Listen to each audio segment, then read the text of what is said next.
नमस्कार। आप देख रहे हैं हॉर्नबिल टीवी। छत्तीसगढ़ की खबरों के हिंदी बुलेटिन हमर छत्तीसगढ़ में मैं अनुज आपका स्वागत करता हूं। आइए सबसे पहले नजर डालते हैं आज की सुर्खियों पर। सुशासन तिहार के चौथे दिन निरीक्षण पर निकले मुख्यमंत्री अरुण साव ने ऑपरेशन सिंदूर पर दी प्रतिक्रिया। कहा, एयर स्ट्राइक के माध्यम से अपनी शक्ति का प्रदर्शन किया है भारत ने।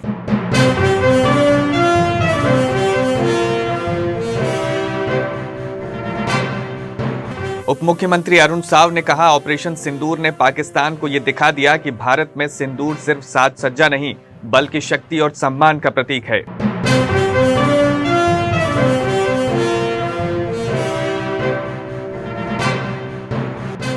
वित्त मंत्री ओपी चौधरी ने ऑपरेशन सिंदूर का जश्न मनाते हुए समर्थकों के साथ की आतिशबाजी। कहा, यह प्रधानमंत्री के नेतृत्व और राजनीतिक इच्छा शक्ति का है प्रतिफल।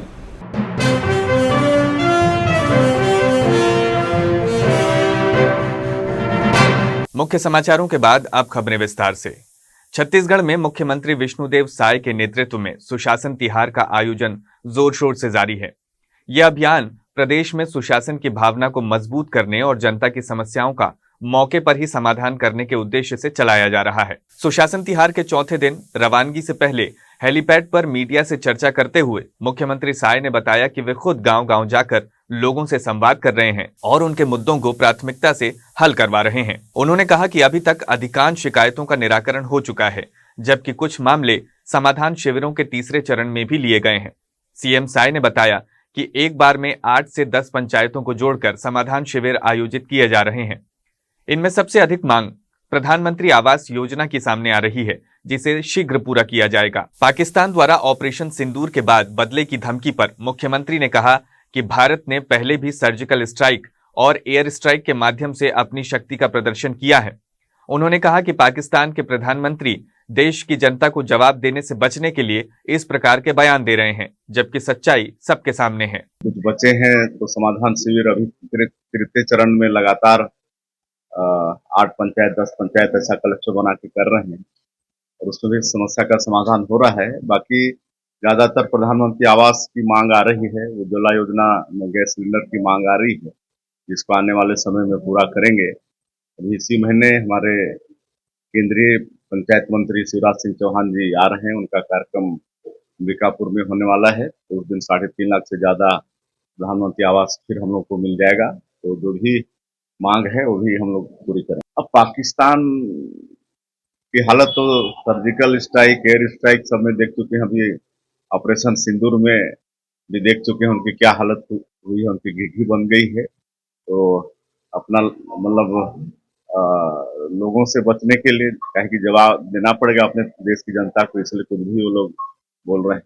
पहलगाम आतंकी हमले के जवाब में भारत द्वारा चलाए गए ऑपरेशन सिंदूर को लेकर अब राजनीतिक प्रतिक्रियाएं भी सामने आने लगी हैं। इसी क्रम में छत्तीसगढ़ के उप मुख्यमंत्री अरुण साव ने रायपुर में मीडिया से चर्चा के दौरान इस कार्रवाई को आतंकवाद के खिलाफ भारत की सख्त नीति का उदाहरण बताया है। उप मुख्यमंत्री साव ने कहा कि ऑपरेशन सिंदूर ने पाकिस्तान को यह दिखा दिया है कि भारत में सिंदूर सिर्फ साज सज्जा नहीं बल्कि शक्ति और सम्मान का प्रतीक है। जिस तरह से आतंकवादियों को चुन चुन कर जवाब दिया गया है वो पाकिस्तान के लिए चेतावनी है। अरुण साव ने कहा कि ऑपरेशन सिंदूर भारत की सेना के साहस और क्षमता का परिचायक है और इसका संदेश पूरे विश्व में गया है। ऑपरेशन सिंदूर जो हुआ है, वास्तव में हिंदुस्तान में सिंदूर की ताकत क्या होती है ये पाकिस्तान को भी पता चला होगा।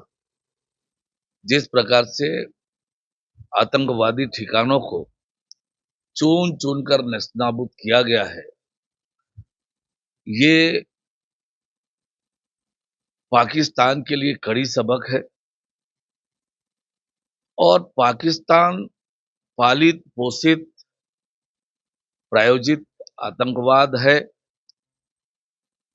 ये बार बार प्रमाणित होता है। और कल जो मीडिया रिपोर्ट से स्पष्ट हो रहा है कि कैसे पाकिस्तानी झंडे में लपेटकर उन लोगों के जनाजा निकले, कैसे सेना और पाकिस्तान पुलिस के लोग उन जनाजों में शामिल हुए, सैल्यूट करते हुए दिखे।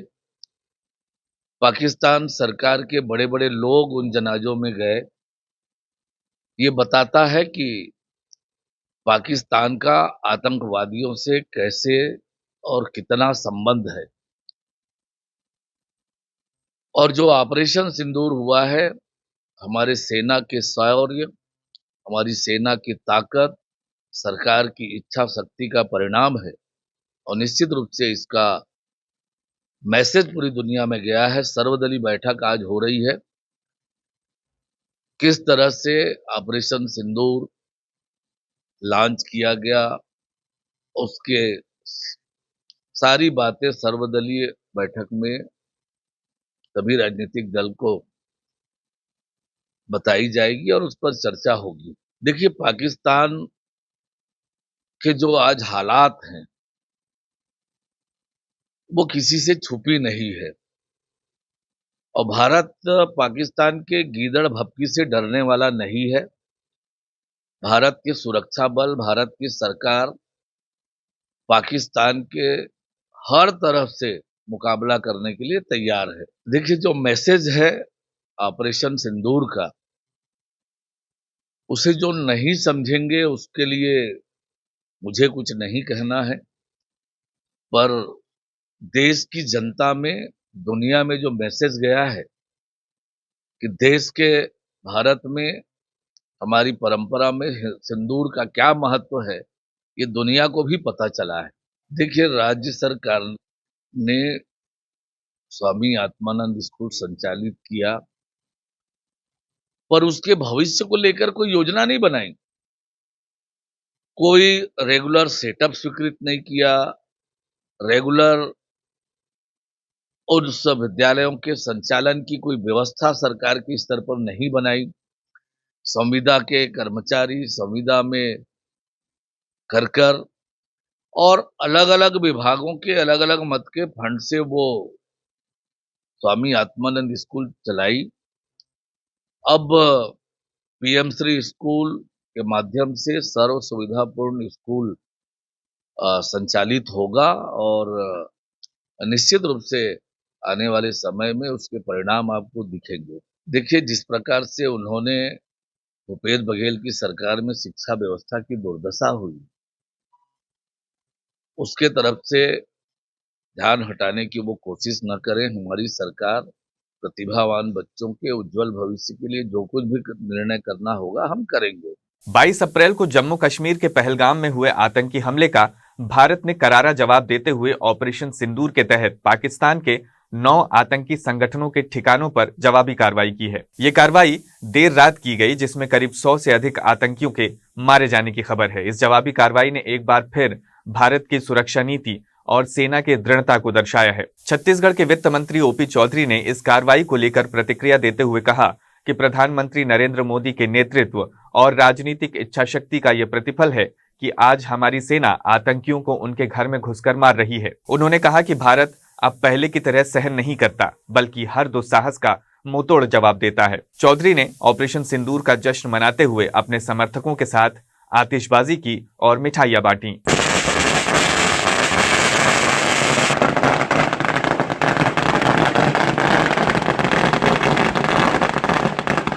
जय हिंद। नरेंद्र मोदी जी के लीडरशिप में, उनके पॉलिटिकल विल, राजनीतिक इच्छा शक्ति की वजह से, अमित शाह जी के नेतृत्व की वजह से आज सेना को खुली छूट मिली और सेना ने हमारे पराक्रम करके दिखा दिया और पाकिस्तान परस्त आतंकवादियों को करारा जवाब 9 जगहों पर भयंकर अटैक करके भारत ने दिया है। और इसके लिए मैं पूरे देशवासियों का सीना गर्व से ऊंचा हुआ है, सर ऊंचा हुआ है, सीना हमारा सबका फूला हुआ है। और पाकिस्तान परस्त आतंकवादी, पाकिस्तान जब जब इस तरह का दुस्साहस करेगा, इसी तरह का उसको मुंहतोड़ जवाब दिया जाएगा, चाहे उरी हो, चाहे पुलवामा हो, चाहे इस बार का पहलगाम हो। मोदी जी की लीडरशिप में तीनों बार भयानक जवाब पाकिस्तान को मिला है और वो जल्द बाज आ जाए तो एक फेल्ड नेशन, असफल राष्ट्र पूरी तरह से समाप्त होने की ओर आगे न बढ़ जाए। भारत पाकिस्तान की सीमाओं पर बढ़ रहे तनाव के चलते देश भर में अलर्ट जारी किया गया है। इसी कड़ी में दुर्ग जिले में रेड अलर्ट मॉक ड्रिल आयोजित की गई, जो ऑल क्लियर सायरन बजने तक जारी रही। इस मॉक ड्रिल का उद्देश्य नागरिकों को आपातकालीन परिस्थितियों के लिए तैयार रखना और प्रशासनिक व्यवस्थाओं को परखना था। सायरन बजते ही नागरिक सुरक्षा निर्देशों का पालन करते हुए खुले स्थानों पर अपनी कारों से उतरकर जमीन पर बैठ गए। लोगों ने दांतों के बीच कपड़े या रुमाल दबाए और दोनों कानों पर हाथ रख लिए। वहीं जो लोग इंडोर में थे उन्होंने टेबल के नीचे छिपकर मॉकड्रिल का अभ्यास किया। इस पूरे अभ्यास में दुर्ग पुलिस, एसडीआरएफ की टीम और प्रशासन के वरिष्ठ अधिकारी मौजूद रहे। मॉकड्रिल को बेहद गंभीरता से लिया गया और सभी नागरिकों ने इसमें पूर्ण सहयोग किया।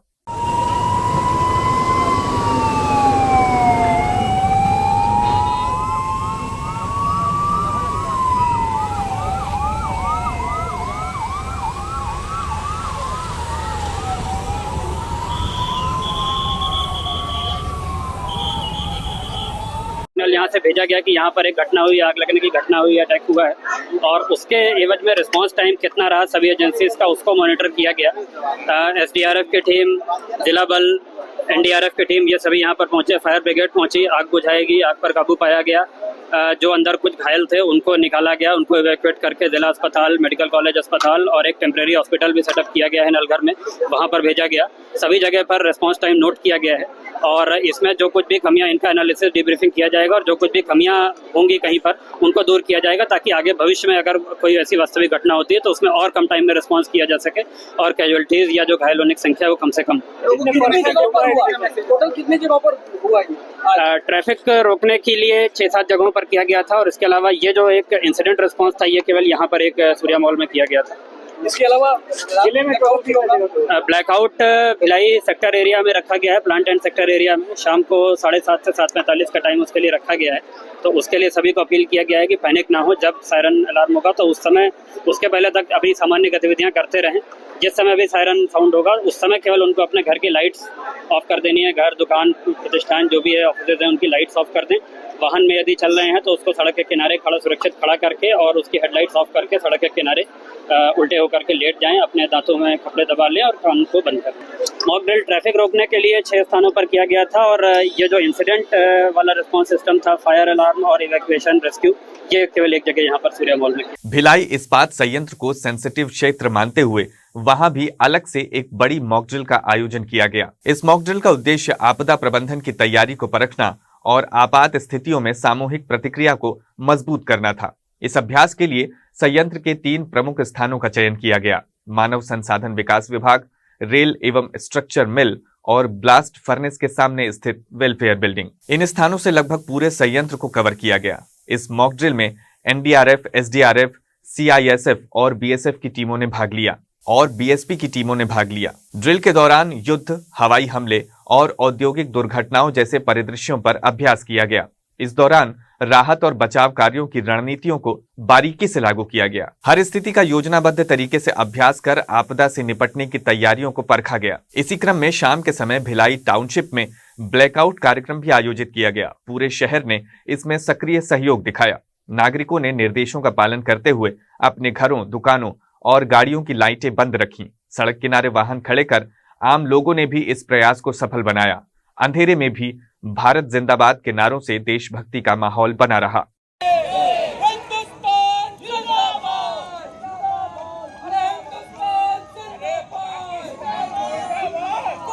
जिला प्रशासन के जो दिशा निर्देश आए थे उसके आधार पे हमने भिलाई स्टील प्लांट में आज के दिन दोपहर 4 बजे से 3 चिन्हित स्थानों पर पूरी तरह से मॉक ड्रिल का सफल आयोजन किया। उसमें जानबूझकर ऐसे स्थानों का चुनाव किया गया जिससे पूरा प्लांट कवर हो। तो 2 तो बहुत महत्वपूर्ण विभाग थे हमारे जो प्लांट के अंदर हैं। प्लांट मतलब जो वर्क्स एरिया बोलते हैं, प्रोडक्शन एरिया, उसमें एक रेल मिल था और एक ब्लास्ट फर्नेस 7 था। दोनों काफ़ी महत्वपूर्ण विभाग हैं, तो वहाँ पे किया गया। और बाहर हमारा जो HRD सेंटर जो बोलते हैं, जो लर्निंग एंड डेवलपमेंट डिपार्टमेंट के नाम से आजकल जाना जाता है, वहाँ पे किया गया क्योंकि वहाँ बहुत से ट्रेनी हैं, बहुत से अप्रेंटिस रहते हैं। तो तीनों जगह जो विभिन्न विभाग थे जो भी मॉक ड्रिल में काम आते हैं, चाहे वो फायर ब्रिगेड हो, सेफ्टी हो, मेडिकल डिपार्टमेंट हो, हमारा PR विभाग हो, IR विभाग हो, इन सब का समन्वय से किया गया। और जैसा कि हमने बाद में रिपोर्ट ली, काफ़ी सफल ढंग से हुआ और इससे जो कर्मचारियों में जागरूकता फैलाने में काफ़ी मदद मिली। और इस मॉक ड्रिल के बारे में हमने सुबह से ही काफ़ी प्रचार किया था अपने जो हमारे अंदरूनी साधन हैं, जैसे व्हाट्सएप ग्रुप्स हैं, हमारा होम पेज है, सब पे डाला गया ताकि कर्मचारियों में किसी प्रकार का, जिसको बोलते हैं, पैनिक ना हो, घबराए नहीं कि क्या हो रहा है। वैसे कल से ही जो हमने वीडियो बनाया था कलेक्टर साहब के बोलने पे, वो वीडियो भी पूरे शहर में इस्तेमाल भी हुआ है विभिन्न चैनलों में और विभिन्न स्थानों पे, उसको भी हमने काफ़ी सर्कुलेट किया था। तो कर्मचारियों अधिकारियों को मालूम था कि ऐसा कुछ होना है, उनको भी सतर्क रहना है, उनको भी सीखना है, क्योंकि ये तो मॉक ड्रिल है। आगे ऐसी कोई स्थिति आएगी तो कम से कम ये हम काफ़ी आत्मविश्वास से कह सकते हैं कि एक जो जागरूकता जो उद्देश्य था फैलाना, वो काफ़ी अच्छे ढंग से, इतना बड़ा प्लांट है तो पूरा फैला है। ये जो आज मॉक ड्रिल जो होना था उसका एक महत्वपूर्ण हिस्सा है ब्लैकआउट। जैसा कि हमको पता है कि युद्ध की स्थिति में जब भी अंधेरे में कुछ इस तरह का हमला होता है तो उसके लिए काफ़ी तैयारी और प्रशिक्षण की ज़रूरत होती है। तो उसमें भी जिला प्रशासन का आज निर्देश था कि शाम में 7:30 बजे से 7:45 तक 15 मिनट तक ब्लैकआउट होगा। तो उसमें भी हमसे कहा गया था कि इसमें आप भी अपनी तरफ से पूरी मदद करें कि पूरे शहर में फैले। तो हमारे बीएसपी के पीआर विभाग की तरफ से अभी भी एक वाहन शहर में घूम रहा है, जिसमें हमारे कर्मचारी लगातार प्रचार कर रहे हैं माइक के द्वारा कि क्या क्या सावधानियां बरतनी है। और हम जो जैसा मैंने पहले ही बताया कि जो हमारा होम पेज है, जो हमारे व्हाट्सएप ग्रुप्स हैं, उनके जरिए भी हमारे एम्प्लॉयज़ और उनके फैमिली मेम्बर्स तक भी ये खबर पहुंचाई गई है कि जो भी दिशा निर्देश हैं उनका सख्ती से पालन करना है, क्योंकि हमारे हित में है कि हम जितने अच्छे ढंग से किसी इस तरह की चीज़ का पालन करेंगे वो हमारे लिए, अगर ज़रूरत ना पड़े तो बहुत अच्छा, बट अगर पड़े तो भविष्य में हमारे काम आएगा। तो हमें पूरा विश्वास है कि शहर में हमारे योगदान से भी काफ़ी जागरूकता फैली होगी और उसका असर आज दिखेगा, और जो ब्लैकआउट का बीज है वो सफलतापूर्वक संपन्न होगा। और मॉक ड्रिल का जो एक पूरी योजना थी, क्योंकि आपको पता ही है कि पूरे छत्तीसगढ़ में सिर्फ दुर्ग शहर का ही नाम था इसमें, क्योंकि भिलाई स्टील प्लांट है यहाँ पे। तो यहाँ के शहर के नागरिकों के द्वारा इस पूरे मॉक ड्रिल का सफलतापूर्वक पालन किया जाएगा, ये मेरी पूरी आशा है। सर, क्या प्लांट भी विद्युत आपूर्ति से बाधित रहेगा? नहीं, प्लांट बाधित नहीं रहेगा। और टाउनशिप में भी जो सेक्टर 1 और सेक्टर 9 के जो अस्पताल हैं, जो आवश्यक सेवाएं बोलते हैं, मेडिकल सेवाएं, वो चालू रहेंगी और वहाँ पे बाधित नहीं हो। बाकी सारा कुछ वो पूरी तरह कट ऑफ होगा। उसके बारे में टाउनशिप के इलेक्ट्रिकल डिपार्टमेंट को आवश्यक दिशा निर्देश दे भी दिए गए हैं। छत्तीसगढ़ के केंद्रीय राज्य मंत्री तोखन साहू ने भी ऑपरेशन सिंदूर के बाद मीडिया के सामने अपनी प्रतिक्रिया देते हुए कहा कि ये नया भारत है जो किसी आतंकी गतिविधि को बर्दाश्त नहीं करेगा। भारत के लिए गौरव भरा दिन है। हमारे 26 नागरिकों के साथ बर्बरता की गई थी। हमारी माँ, बहन, बेटियों का सिंदूर उजाड़ा गया था। माननीय प्रधानमंत्री जी ने कहा था कि अब आतंकियों को मिट्टी में मिलाने का समय आ गया है, और ऑपरेशन सिंदूर के माध्यम से जो पाकिस्तान में पड़ रहे आतंकियों को, 90 से ज्यादा आतंकियों को सिर को रौंदने का काम हमारे सेना के जवानों के द्वारा किया गया है। आज हर भारतीयों का सिर गर्व से ऊंचा हो गया है। हमारी बहन बेटियों का सिंदूर उजाड़ा गया था। ऑपरेशन सिंदूर के माध्यम से उन आतंकियों के कब्र खोदने का काम आज सेना के जवानों के द्वारा किया गया है। एयर स्ट्राइक करके सभी आतंकियों के 9 ठिकानों को, जहाँ आतंकी पनप रहे थे, जहाँ आतंकी पल रहे थे, जहाँ आतंकी बढ़ रहे थे, उनके कब्र को खोदने का काम हमारे सेना के जवानों के द्वारा किया गया है। सर्जिकल स्ट्राइक, पुलवामा में आतंकी हुआ तो एयर स्ट्राइक, अब पहलगाम में जब आतंकी हमला हुआ है तो एयर स्ट्राइक करके 9 ठिकानों पर बम बरसाए गए हैं। पाकिस्तान को सबक सिखाना है कि यदि आतंकवादी को पनाह दोगे, उसका पनाहगाह बनोगे, तो आपकी कब्र खोदे जाएंगे। हम सेना के पराक्रम का, सेना के गौरव का और सेना के जवानों का जो साहस है, हम उसको प्रणाम करते हैं।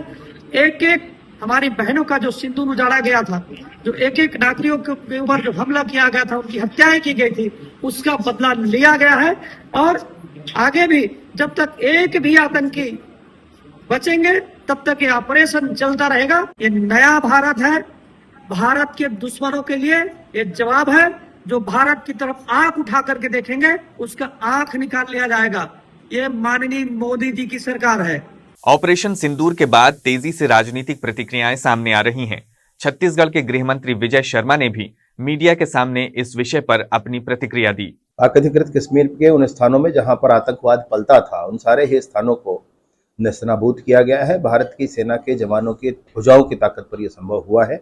एक अच्छी योजना माननीय प्रधानमंत्री जी ने, माननीय केंद्रीय गृह मंत्री जी ने, माननीय रक्षा मंत्री जी ने बनाई, और उस योजना को विस्तारित रूप से बनाने के बाद आज प्रारंभ किया गया है। आगे की भी इसमें योजना जरूर होगी। मैं सोचता हूं अगर पाकिस्तान कोई भी हिमाकत करना चाहता है तो बड़ा ही दुष्कर होगा आगे आने वाला समय उसके। पहलगाम की घटना जो हुई थी, हम सब ने देखा था कि धर्म पूछ करके और गोली मार दिया गया था। हमारी माताओं बहनों के सामने उनके पति को गोली मार दिया गया था, उनके माथे से सिंदूर मिटा दिया गया था।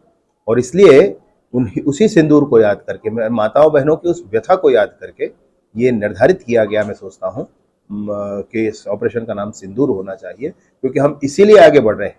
हमारी बहनों के उन आंसुओं को कोई देख नहीं सकता है। पूरे देश ने क्रंदन किया है, पूरे देश ने शोक व्यक्त किया है, और पूरे देश की ये अपेक्षा थी कि माताओं बहनों के साथ जो हुआ है इसका पूरा बदला लिया जाना चाहिए। बिलासपुर के जिला अस्पताल और सिम्स में भी बुधवार को मॉक ड्रिल आयोजित की गई, जिसमें कुछ देर के लिए हड़कंप जरूर मचा, लेकिन बाद में लोगों ने राहत की सांस ली। परिजन, मरीज और स्टाफ इस अचानक बड़े दृश्य को देखकर अचंभे में पड़ गए थे। ये पूरी प्रक्रिया तेजी से और समन्वय के साथ की गई। सर्जरी, मेडिसिन और ऑर्थोपेडिक विभाग के विशेषज्ञ डॉक्टरों को तुरंत वहां बुलाया गया। मरीज को ट्रॉमा बेड पर शिफ्ट कर पहले उसके वाइटल साइन जैसे ब्लड प्रेशर, ऑक्सीजन लेवल और चेतना की स्थिति का परीक्षण किया गया। इसके बाद आईवी लाइन के माध्यम से जरूरी जीवन रक्षक दवाएं दी गईं। पूरे इलाज की प्रक्रिया को इस तरह अंजाम दिया गया मानो ये कोई असली आपात स्थिति हो। हर कदम पर डॉक्टर्स और नर्सिंग स्टाफ की तत्परता नजर आई। बिलासपुर जिले के कोटा थाना क्षेत्र में बीते सोमवार को गोली चलने से हड़कंप मच गया था। ये गोलीकांड लमेर गांव में हुआ। जहां गोली चलने की घटना सामने आई, वहां एक युवक गंभीर रूप से घायल हो गया। जानकारी के मुताबिक उसके पैर में गोली लगी थी। सूत्र बता रहे हैं कि यह पूरा मामला रेत घाट से जुड़ा हुआ है, जिसमें यह खूनी संघर्ष सामने आया। सूत्रों की माने तो रेत घाट में कब्जे को लेकर विवाद की स्थिति निर्मित हुई और ये गोलीकांड हुआ। हालांकि पुलिस इस गोलीकांड में रेत घाट के वर्चस्व या अन्य किसी पुरानी रंजिश की बात से इनकार कर रही है। पुलिस का कहना है कि गोली गलती से चली है। पुलिस ने बताया कि घायल गिरजा शंकर पहले पुलिस को गुमराह करते हुए ये कह रहा था कि उसे जंगल में पिस्टल मिली और छूते ही फायर हो गया। बाद में पुलिस की पूछताछ में बाकी चीजें सामने आईं। प्रार्थी से लगातार पूछताछ करने के पश्चात उसके द्वारा बताया गया कि वो रेत घाट से नहीं जुड़ा हुआ है तथा उसका जो आरोपी है छबीलाल, उसका भी रेत घाट से कोई संबंध नहीं है तथा इनके बीच में कोई किसी प्रकार की दुश्मनी, आपसी रंजिश नहीं रहा है। उसके द्वारा बताया अनुसार ये छबीलाल के हाथों से एक्सीडेंटल फायर हुआ है। पुलिस इस मामले की और जाँच कर रही है तथा छबीलाल के विरुद्ध वैधानिक कार्रवाई कर रही है। आज के अंक में बस इतना ही। छत्तीसगढ़ की ताजा तरीन खबरों के लिए देखते रहिए हॉर्नबिल टीवी।